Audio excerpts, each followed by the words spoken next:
നേമം, പാലക്കാട്, തൃശൂർ, മഞ്ചേശ്വരം എന്നീ നിയമസഭാ മണ്ഡലങ്ങൾക്ക് ഒരു പ്രത്യേകതയുണ്ട്.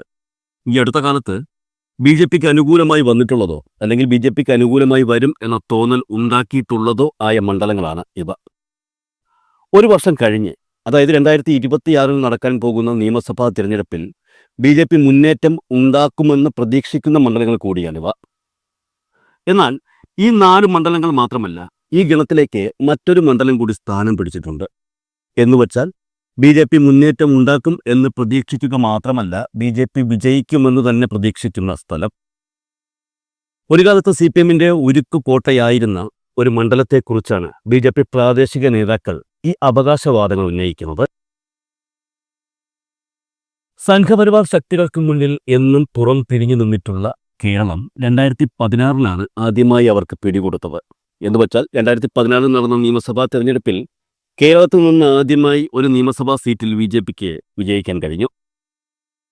തിരുവനന്തപുരം ജില്ലയിലെ നേമം നിയമസഭാ മണ്ഡലത്തിൽ ബി.ജെ.പി സ്ഥാനാർത്ഥിയായി മത്സരിച്ച ഒ. രാജഗോപാൽ 8671 വോട്ടുകൾക്ക് CPM-ലെ ശിവൻകുട്ടിയെ തോൽപ്പിക്കുകയായിരുന്നു. കേരളത്തിൽ ഭരണം പിടിച്ചാൽ എങ്ങനെയായിരിക്കും ഒരു പാർട്ടിയുടെ ആഹ്ലാദം? അത്തരത്തിലുള്ള ആഹ്ലാദ പ്രകടനങ്ങളായിരുന്നു ബി.ജെ.പി കേരളത്തിൽ ഉടനീളം അന്ന് നടത്തിയത്.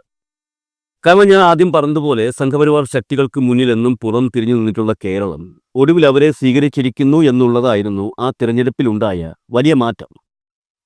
പക്ഷെ കാര്യങ്ങൾ ഇങ്ങനെയൊക്കെയാണെങ്കിലും 5 വർഷം കഴിഞ്ഞ്, അതായത് 2021 നിയമസഭാ തിരഞ്ഞെടുപ്പിൽ കേരളത്തിൽ ബി.ജെ.പിക്ക് ഉണ്ടായിരുന്ന ഒരേ ഒരു അക്കൗണ്ട് ജനങ്ങൾ പൂട്ടിച്ച് താക്കോല് കയ്യിൽ കൊടുത്തു.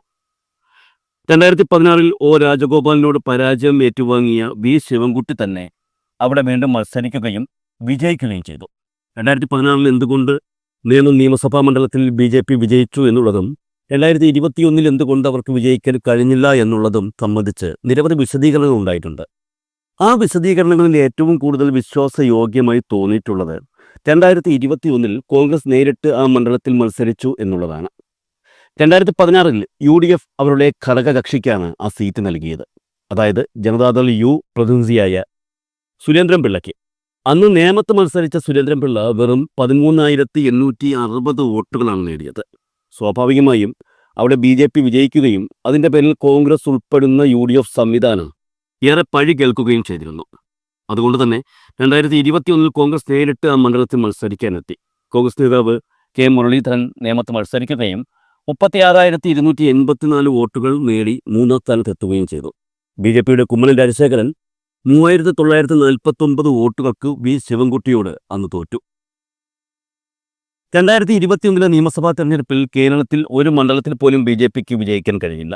കഴിഞ്ഞ വർഷം, അതായത് 2024 നടന്ന ലോക്സഭാ തെരഞ്ഞെടുപ്പിൽ ബി.ജെ.പി വലിയ മുന്നേറ്റമാണ് കേരളത്തിൽ കാഴ്ചവെച്ചത്. ഈ ഒരു മുന്നേറ്റം നിയമസഭാ തെരഞ്ഞെടുപ്പിലും തുടരുകയാണെങ്കിൽ ഒരുപക്ഷെ കേരളത്തിൽ ചെറുതല്ലാത്ത വിജയം സ്വന്തമാക്കാൻ കഴിയുമെന്ന് ബി.ജെ.പിക്ക് പ്രതീക്ഷയുണ്ട്. പക്ഷേ ആ ഒരു പ്രതീക്ഷ ബി.ജെ.പിക്ക് വേണ്ട എന്ന് ഞാൻ പറയൂ. കാരണം 2019 ലോക്സഭാ തെരഞ്ഞെടുപ്പിലും ബി.ജെ.പി ചെറുതല്ലാത്ത രീതിയിൽ മുന്നേറ്റം കാഴ്ചവച്ചിരുന്നു. ആ മുന്നേറ്റത്തിന്റെ പ്രതീക്ഷയും 2021 നിയമസഭാ തെരഞ്ഞെടുപ്പിൽ മത്സരിക്കാനെത്തിയ ബി.ജെ.പിക്ക് ഒരു സീറ്റ് പോലും ലഭിച്ചില്ല എന്ന് മാത്രമല്ല, പ്രമുഖരായിട്ടുള്ള പല ബി.ജെ.പി നേതാക്കളും തോൽവി ഏറ്റുവാങ്ങുകയും ചെയ്തു. എന്നാൽ ഈ ഒരു സിദ്ധാന്തം എല്ലാ കാലത്തും പ്രാവർത്തികമാകണമെന്നില്ല. നേമത്ത് സംഭവിച്ചതുപോലെ ചില മാറ്റങ്ങൾ ചിലപ്പോൾ ഇതിനിടയിലും കടന്നു വന്നേക്കാം എന്നുള്ള സൂചനകൾ തന്നെയാണ് ഇപ്പോൾ പുറത്തു വരുന്നത്.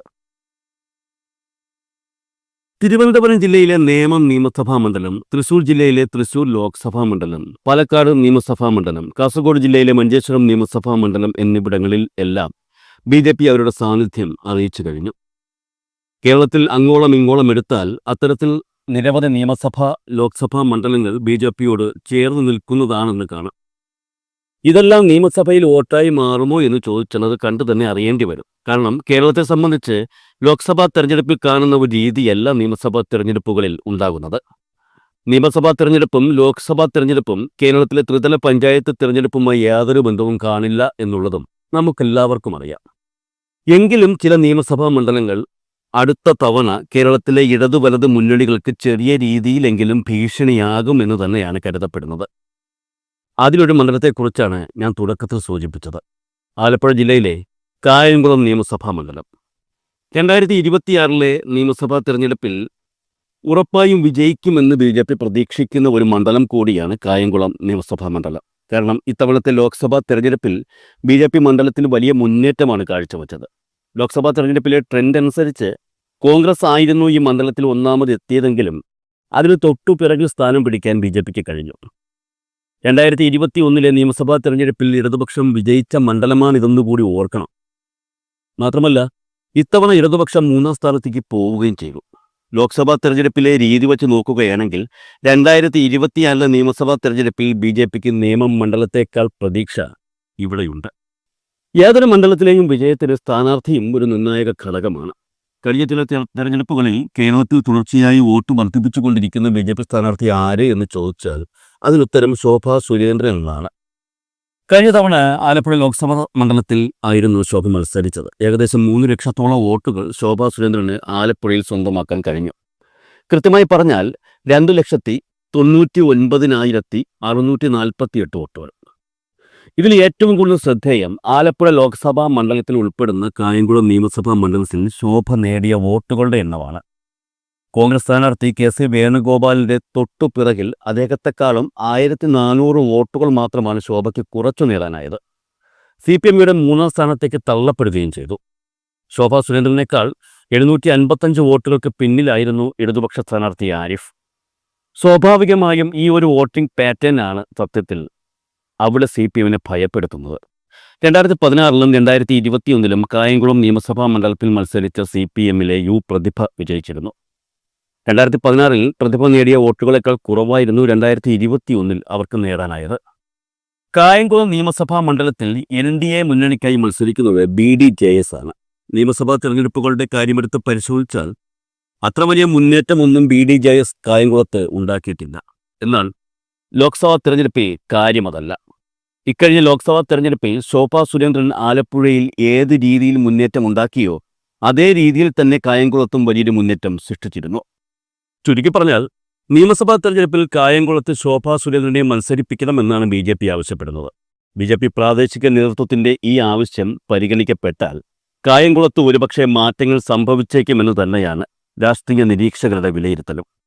മാത്രമല്ല നിലവിലെ MLA പ്രതിഭയെ ബാധിച്ചിരിക്കുന്ന ചില വിഷയങ്ങൾ, ആ വിഷയങ്ങളെ പ്രതിപക്ഷം രാഷ്ട്രീയപരമായി ഉപയോഗപ്പെടുത്തുന്നതും BJPക്ക് ഗുണകരമാകുമെന്നാണ് അവർ കരുതുന്നത്.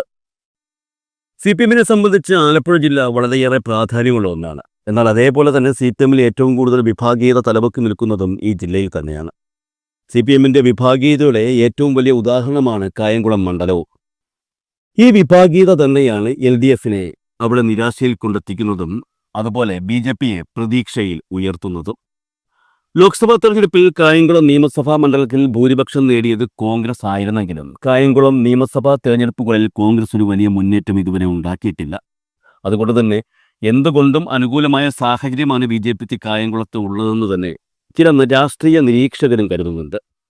മത്സരിക്കുന്ന എല്ലാ സ്ഥലങ്ങളിലും വോട്ട് വിഹിതം കുത്തനെ വർദ്ധിപ്പിച്ചുകൊണ്ടിരിക്കുന്ന ശോഭാ സുരേന്ദ്രനാണ് കായംകുളത്ത് സ്ഥാനാർത്ഥിയായി എത്തുന്നതെങ്കിൽ ഇത്തവണ കായംകുളത്ത് മാറ്റം ഉണ്ടാകുമെന്ന് തന്നെയാണ് പ്രാദേശിക BJP നേതാക്കളുടെയും പ്രതീക്ഷ. ലോക്സഭാ തെരഞ്ഞെടുപ്പിൽ CPMന്റെ ശക്തി കേന്ദ്രങ്ങളിൽ പോലും കാര്യമായ വോട്ടുകൾ ശോഭാ സുരേന്ദ്രൻ നേടിയിരുന്നു. കായംകുളം ഉൾപ്പെടെയുള്ള പ്രദേശങ്ങളിലെ CPMലെ വിഭാഗീയതയും ഭരണവിരുദ്ധതയും ശോഭയ്ക്ക് വോട്ടായി മാറുമെന്നാണ് വിലയിരുത്തൽ. കഴിഞ്ഞ ലോക്സഭാ തെരഞ്ഞെടുപ്പിൽ ഹരിപ്പാട്, കായംകുളം, കരുനാഗപ്പള്ളി നിയമസഭാ മണ്ഡലങ്ങളിൽ NDA വ്യക്തമായ മേൽക്കൈ നേടിയിരുന്നു. കഴിഞ്ഞ ലോക്സഭാ തെരഞ്ഞെടുപ്പിലും നിയമസഭാ തെരഞ്ഞെടുപ്പിലും കായംകുളം മണ്ഡലത്തിൽ 1ാം സ്ഥാനത്തായിരുന്ന CPM ഇത്തവണ 3ാം സ്ഥാനത്തെത്തിയെന്ന വാർത്ത CPMൽ ഞെട്ടിച്ചിരിക്കുകയാണ്. CPM ശക്തി കേന്ദ്രമായിരുന്ന പത്തിയൂർ, ദേവികുളങ്ങര, ചെട്ടിക്കുളങ്ങര പഞ്ചായത്തുകളിൽ NDA മുൻതൂക്കം നേടിയത് CPMനെ അമ്പരപ്പിച്ചിട്ടുണ്ട്. പത്തിയൂരിലും ദേവികുളങ്ങരയിലും 996 വോട്ടും, ചെട്ടിക്കുളങ്ങരയിൽ 1000 വോട്ടും, കണ്ടല്ലൂരിൽ 286 വോട്ടുമാണ് BJPക്ക് കൂടുതൽ കിട്ടിയത്. അതായത് ചുരുക്കി പറഞ്ഞാൽ ഇപ്പോഴത്തെ നിയമസഭാ തെരഞ്ഞെടുപ്പിൽ കായംകുളം നിയമസഭാ മണ്ഡലത്തിൽ അവിടുത്തെ BJP പ്രാദേശിക നേതാക്കൾ ആവശ്യപ്പെടുന്നത് പ്രകാരം ശോഭാ സുരേന്ദ്രൻ സ്ഥാനാർത്ഥിയായി മത്സരിക്കാനെത്തിയ BJPക്ക് വിജയിക്കാനുള്ള സാധ്യത ഉണ്ടെന്ന് തന്നെയാണ് രാഷ്ട്രീയ നിരീക്ഷകർ പോലും കരുതുന്നത്. അതെന്തുകൊണ്ടാണ് എന്ന് ചോദിച്ചാൽ അതിനൊരൊറ്റ ഉത്തരം മാത്രമേയുള്ളൂ. അത് CPMനുള്ളിലെ വിഭാഗീയത എന്ന് തന്നെയാണ്.